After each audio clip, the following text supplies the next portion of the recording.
first, I'm from Red Hat. I was actually one of the founding members of OpenShift, which is sort of a new space for us as a company. But my background was IT. I've actually spent about the last decade or so in a bunch of different varying levels of paying IT gigs. And so for me, I think 2011 has been one of the most interesting years that I've seen in a long time. So how many people, just out of curiosity, are familiar with infrastructure as a service, if I say that term? Or? Okay, good. That's, I don't have to go back too far there. But I mean, for me, looking at the number of cloud services that are out there now and the actual power of them, if you look at the infrastructure as a service offerings that are there today, whether it's Amazon or IBM or Rackspace, they're pretty amazing. And if you look at the pressure that's put on IT organizations, it's a little bit painful. I mean, these are, and myself included, we came from like rack and stack data centers, and now you have these public cloud services that can actually do it better and cheaper with a lot more capability than you can probably do it in-house. And from the IT side, that's a little bit painful, but from the development side, it's pretty cool. And so not only are we seeing offerings like infrastructure as a service, but you're seeing higher level offerings now. They're called platform as a service, and there's a bunch of different things out there, and the space is just sort of exploding. So for us, I'll go through two things here of actually what we're doing in OpenShift, and then why we use Ruby, and just a little bit of insight to a couple of things that we've done, some services that we use, just things that we think really helped us get the offering to where it is. So first, though, if we talk about, there we go. So like I said, great year, right? It's actually an exciting year, but if you're stuck on the development side, this is what I sort of feel like sometimes. There's all this power out there. There's so much stuff that you can use, and yet a lot of times if you're sort of held back sometimes by your either internal or just what is actually sustainable in prod. So development it's fun, it's fast, you want to move as quick as you can, but then when you're actually making money or things need to stay and they need to run, you get saddled by a lot of this sustainability pain. So that is where we hope that platform as a service is actually going to help meet those two groups of something that it can be built on operational standards that are good enough that even your existing IT groups are going to like it or they're going to be supportive of it. But then it actually lets you as a developer take advantage of all this stuff, or at least a lot of the stuff that's out there. So really getting the focus back to development. So in this, I'm going to talk a little bit about Red Hat. This is new. Like most people, how many people actually know what Red Hat is here? I see a lot of Macs, which terrifies me. Okay, fantastic. So I'm a Linux guy. So I'm the one poor guy that's actually running a ThinkPad here. I think I saw one other. But Red Hat, I mean, we're traditionally an operating system company and a middleware system company. What a lot of people don't realize is what we really focus on is operational stuff. We help keep customers, probably the most complicated environments in the world. It's what we've done over the last decades. We help them get them running, and we help actually keep those things running, whether it's like nasty pushing errata updates to them or making sure the OS is API compatible. That's what we've done. So when we talk about platform as a service for us, it's actually taking this stuff that usually, I mean, these are the big banks of the world and stuff that we're working with that run it. And in sort of the movement of cloud, trying to be able to bring that same capability and that same operational power directly to developers. So we want to actually be able to provide a great development experience, the best we can, but then actually have it carry forward to where it can be a real production environment. Real down to the point of whether it's SLAs around tickets, or it's guaranteed that you're going to be able to get patches all the way through the stack, from your middleware stack to the OS. That's our hope. So that's sort of where we come on platform as a service. So if I look at, if anybody here actually has seen a computer, used a computer that is sold, you might be from the compile your own kernel community. And just like a little bit of history of what I look at that we want to take off the plate of developers that was really cool 10, 15 years ago, but as the expectations of the business and the rate at which we're supposed to move and build offering, it's gotten a little bit challenging. So when you look at where we started, like as a developer, you sort of own the whole stack. I mean, you got the source for something. You actually built your own kernel. If you're like me, Audio never worked, like ever on your own kernel. Video, you were pretty lucky. Like that was a good day for me. If I was like, holy cow, like I got this, I can actually see a display. That was big for me, and it was a fun time, right? You could actually go, you had complete insight to everything that ran, but you had a lot of stuff on your plate. Once you actually got like a kernel that ran, you had to get it on the hardware, whatever your group was using. You had to deal with provisioning, infrastructure, security, maintenance, a lot of stuff. Really wasn't sustainable as IT groups were growing so fast. So that's where Red Hat's traditional model was, right? We took the whole, look, we'll deal with the sourcing, we'll deal with upstream communities, we'll pull together a distribution, we'll build it, we'll make it run on a whole bunch of hardware. Audio and video is going to work for you, although not a high priority for our customers, but we certify it, we do worldwide distribution, we did all that stuff, and we did the support tier in the middle, which was good, right? It was a really popular thing, made it successful, it's nice, but there's still a lot of stuff on the plate, especially if you're a small shop, you're an engineer, a developer, you still had infrastructure, you still had provisioning, you had to deal with configuration, whether it's CF Engine or Puppet, or you're just changing scripts and prod. You had a lot of stuff on your plate. And it all sort of takes away from, end of the day, you're trying to develop, you're trying to get work done.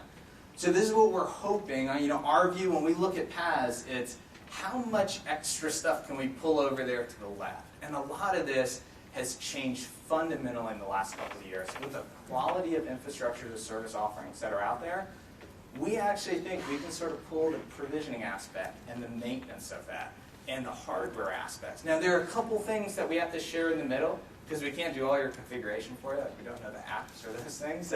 Security is another tough one. We talked to a lot of people. We can do phenomenal security sort of at the boundary points. But if your app has like a SQL injection problem, like you can't help too much with that. So there are some shared things in the middle along with support. But the goal is really to let people focus again on development.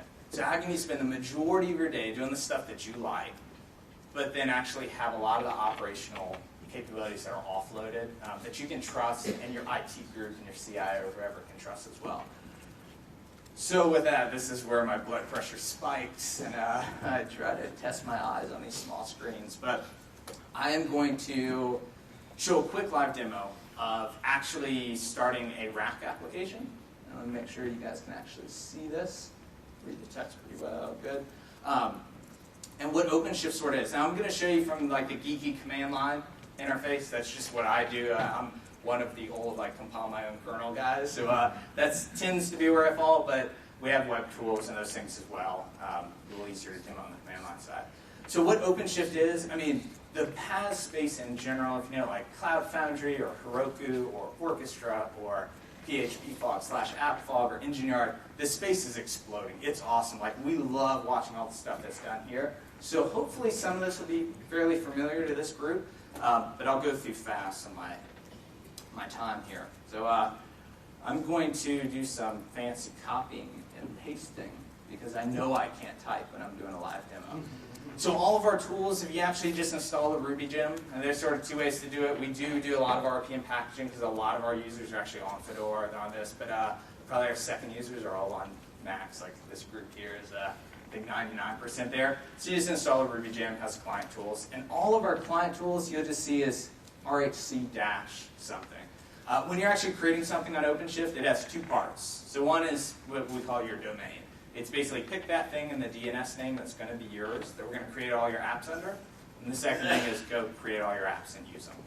So I'm going to run this. This is where we start praying about the wireless.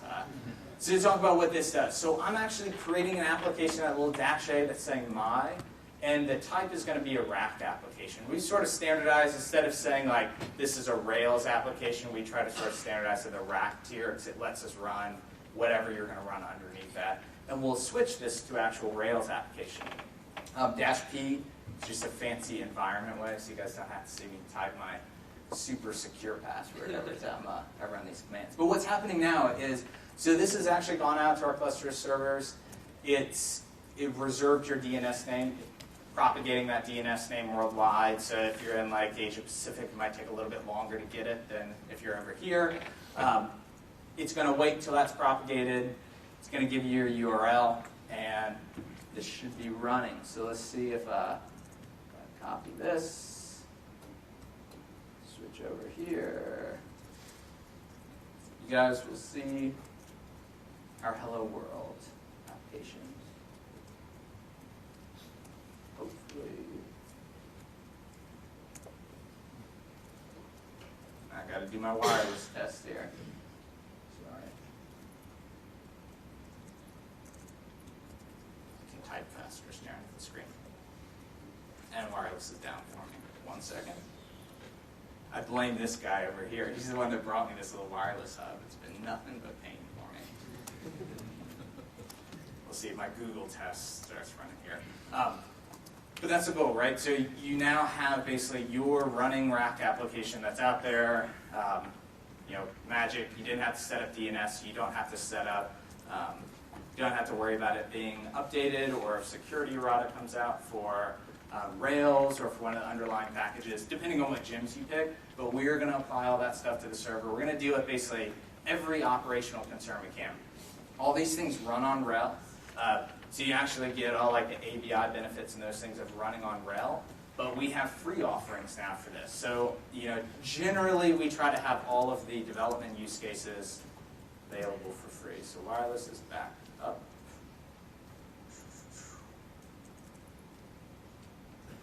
It's still not working for me. Try one more take. So while that awkward silence, I will show you the things I have cached. So if you go to our site, which is OpenShift.redhat.com, that'll give you a pretty quick walkthrough of how you can go get a username, how you can actually go create this stuff.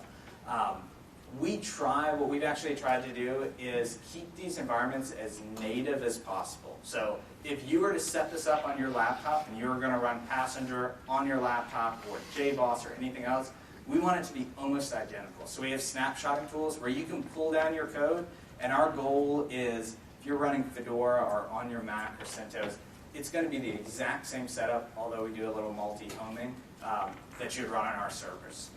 So let's see if I can get wireless back. And if not, start the panic. Okay, so a couple other things that I'm going to talk with you guys about while I watch that screen is why we use Ruby internally for ours. So Ruby is one of our big platforms that people actually like. It's been really popular in the cloud space, but when we started, we sort of had this decision of what language are we going to pick to do a lot of our scripting and our orchestration work. And we went through Python and Ruby. We had guys that were putting Perl in there and Bash.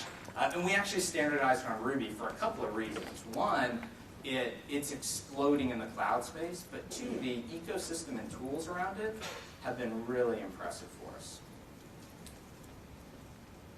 So I've got nothing on wireless. I apologize. I'll see if that comes back at all. The local wireless seems to be a lot peppier today. Local wireless? Okay, let me... That's the Town Pavilion. Town Pavilion, I'll switch over to that. If everybody could just kind of pause your internet. That's right. Reduce my on-stage pain.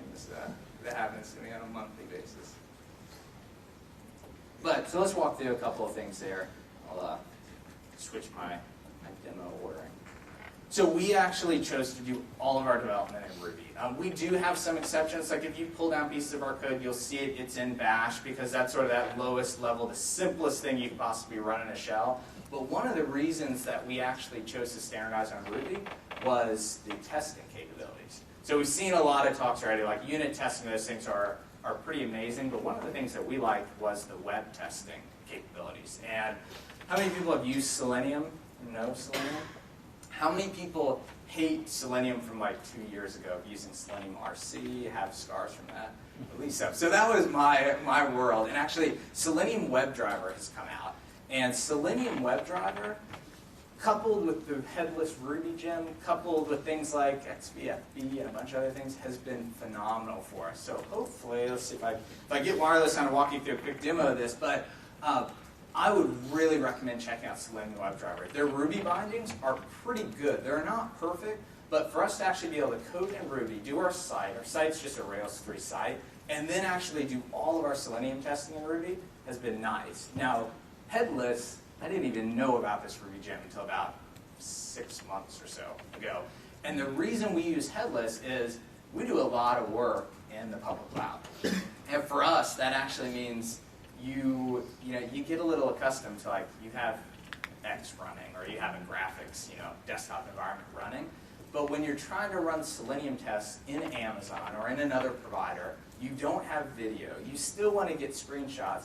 You don't want your text and fonts to look crazy. Headless is actually simplifies standing up a virtual frame buffer environment in a provider like Amazon, where it's awesome. You can actually now offload your tests, run them on Amazon, take your screenshots, bring them back down to your local laptop, and it is about the simplest way to get all that running. That link at the bottom, I actually have a blog post because I was like, I can't get through all the details of this stuff, but I wanted to show you sort of the basics of what this looks like, and then also what we have expanded to. So if we look at what a Selenium WebDriver headless, I'll put up a couple lines, code looks like for us, it's pretty simple. I mean, it's basically a native Ruby-looking class where we do have a couple methods like go to home, but this test is basically our way to check logging in and making sure that it works, and that when you actually log out, you destroy the cookies, that things are gone. So if you look at a couple of things here, this screenshot functionality is there. You can actually use their driver capability to do things like manipulate cookies. And then probably the last line is one of the most powerful ones for us of checking elements via XPath constructs to say, okay, once I've actually done this, this element better be there or better not be there. Now, probably the big question is, like, great, Matt, this was solved 10 years ago, right? Why do you care about Selenium and web testing? And for us, it's been really from HTML5. So the ability to build a standard site, you can trust pretty much CSS and those things today. But the minute you make the jump into HTML5 and say, okay, I'm going to use some native functionality, I'm really going to push the envelope with this, your ability to test on Windows, as much as we hate IE, it can't look terrible on that. And then on Mac and on Safari and on Linux and Chrome, your OS and your browser matrix gets really complicated. So that was sort of the second thing for us is we started with this. And we started in EC2. And EC2 pretty much does Linux stuff well. And you can cover Linux and Firefox, Linux and Chrome. And so the second thing we expanded to was using Sauce Labs for Selenium. So if you've got your investment in Selenium, you're using WebDriver, you're testing in Ruby, it's great, you love it. But standing up all those different operating systems and different levels and different browsers is a pain. So we actually offloaded a lot of that to Sauce Labs, which I'll show you internally as well. So let me see if I have wireless. Oh, I do. Someone Town Pavilion and then TP is the password. Yes, it's okay.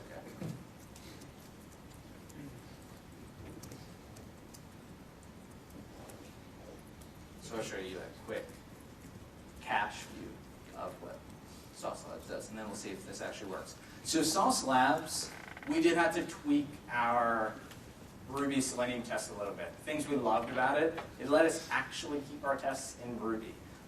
Two, they deal with the pain of, you can actually see this is Windows 2003 and Firefox 3.6. That is a very thankless job to have a variety of operating systems and a variety of browsers to be able to test on. And then they did some really nice stuff, which, dare I refresh this? But you can see this video. I'm scared to click on it right now. But actually, as you run your test, they not only do the virtual frame buffer stuff where you can grab screenshots, but they'll actually take a video of your entire test. Let's see if this comes up. You said wireless was peppy here. Here, okay, yeah. Video is probably not going to work. But they break down everything that you did. So if you have photographic memory, you can compare this with that old test. they basically, everything that you run through Breakout, take screenshots at every point, and actually do the video. So it is a great expansion to if you bought off on Ruby, you're doing your testing in Ruby, you love the WebDriver stuff, you're actually using headless, but then you're really tired of trying to stand up like Windows and Windows licenses in EC2. Sauce Apps is a great next step to go there. So, let's see if we can actually get our Rails app running.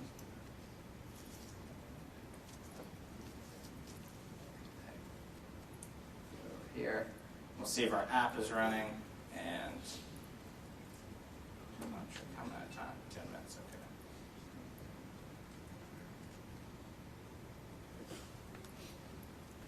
okay. Hey, it loaded. Slowly, but it's loading. Okay, so this is, if we back up into the demo, we created this application as a rack application. It's live. You guys can go look at it in your browser. You can tell this is rack by the famous, let's put in the lobster.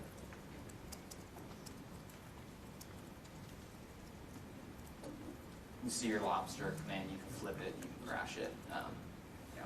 Sure, no, that's your rack application. So that's usually our starting point for applications. If you guys don't know rack, that enjoys us a lot. We enjoy that a lot. So the next thing we're going to look at is how we would actually upgrade that to a real application. Because now I know this is not going to work, so I'm going to show you guys a command. I can guarantee you it's not going to finish. But we actually use GitHub Baton. I liked Zach's presentation yesterday. You can go, if you look at github.com/OpenShift, a ton of our quick starts for like this, plus a bunch of other things are there, which I'm going to show you 2 lines of Git magic that you run, which basically says like, take my repo here and make it that repo there. And then you Git push it, and you'll watch, basically all the gems get downloaded, runs. So what that is if I go to my directory and I look at this, we can see it's basically just a rack application. It's your config RU, not too exciting. Now I'm going to run these 2 magic Git commands. We'll see if it works. So this first one is saying, okay, I want to add a new upstream master to my repository that is going to take a repository that I host on GitHub. That's good for little sample apps. And the second command says, you guys know Git, pull recursive, any conflicts, use what he's got instead of what I got. And then it works. Now I'm going to copy over a couple files because this actually uses the pusher service to do web service-based stuff. So you'll see I copy my credentials over here, and then I git commit and I git push. So what's going to happen now is we've actually changed a lot of stuff in this application. We've changed the gems that are required, because it's not rack anymore. It's actually got to pull down the whole Rails stack. We pull in gems from the company Pusher WebSockets company, and you basically want to get it all up and running. So I doubt this is going to finish. We'll see how lucky I am. But it's going to push that to the server. You basically wait a couple minutes for your gems to get deployed, and then that app will be running with a new Rails app. And I'll actually show you what that app will look like in my kitchen show style replacement, because I do this enough that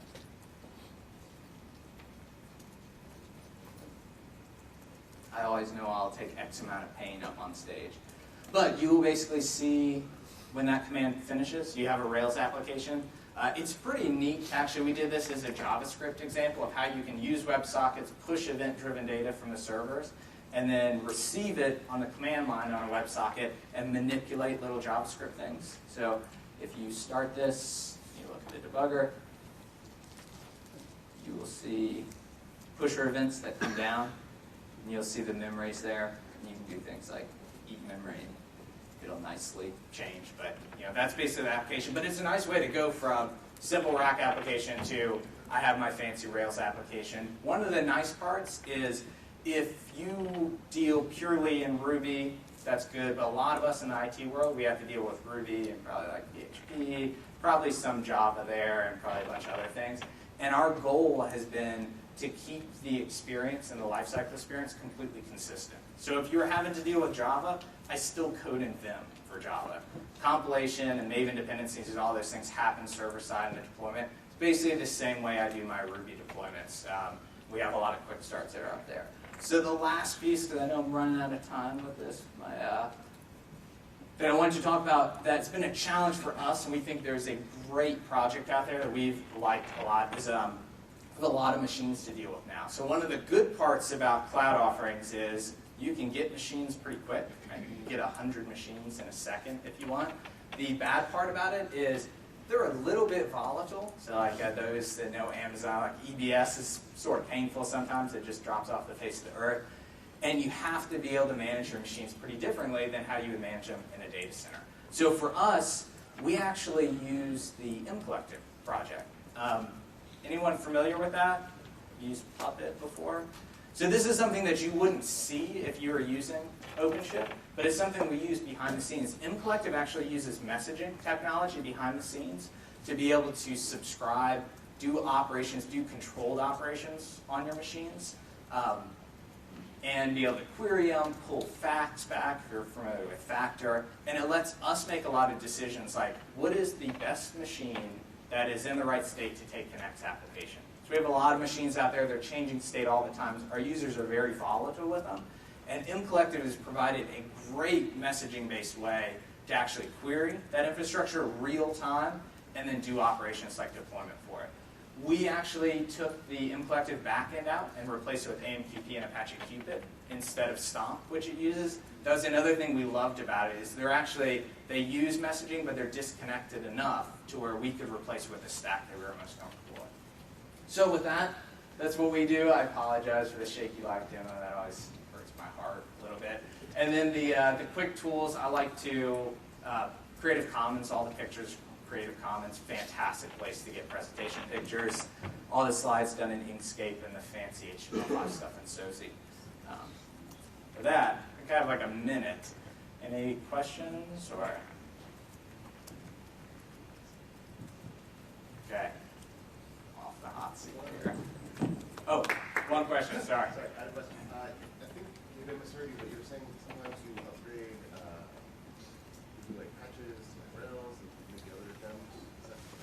Yeah, so the gems are tougher. So we actually always keep a Rails stack. It's pretty much tracks with Fedora. Oh, sorry, the question was, do we do updates to things like Rails and to gems? It's been a really challenging space for us because we give users the ability to pick their own gems and deploy that. We do keep an always patched version. So in fact, there were some CVs that came out with Rails recently. So we will keep a Rails like 3.0.11, I think is what we are. That's all RPM based. Every dependency is always updated, but you're allowed to deviate from that if you want. And if you deviate, I mean, you pull the gems down from Ruby gems, and we have minimal management over that. So, and it's a mixed bag as to how many people use that, because people like to use the bleeding edge based gem stuff. But one of the nice things is the interpreter itself. So we aggressively actually keep the interpreter patch and libc and all the things below it, just track with Rail. One more. So when you fired up those servers there during the demo, were those living on Amazon or your own? Well, or what? we host most of what you would see hosted is hosted in Amazon today. Probably it's tough. We like to reserve the right to we'll pick the best hosting that works for us. Amazon is really good right now. So we do a mixed bag of where we host, but most of our end user application space is hosted in Amazon. One of the reasons we do that is a lot of services like RDS or other things that are there are co-located within Amazon. So that's been the preferred user choice of where we spend stuff up. That's it? Okay. Thank you, guys.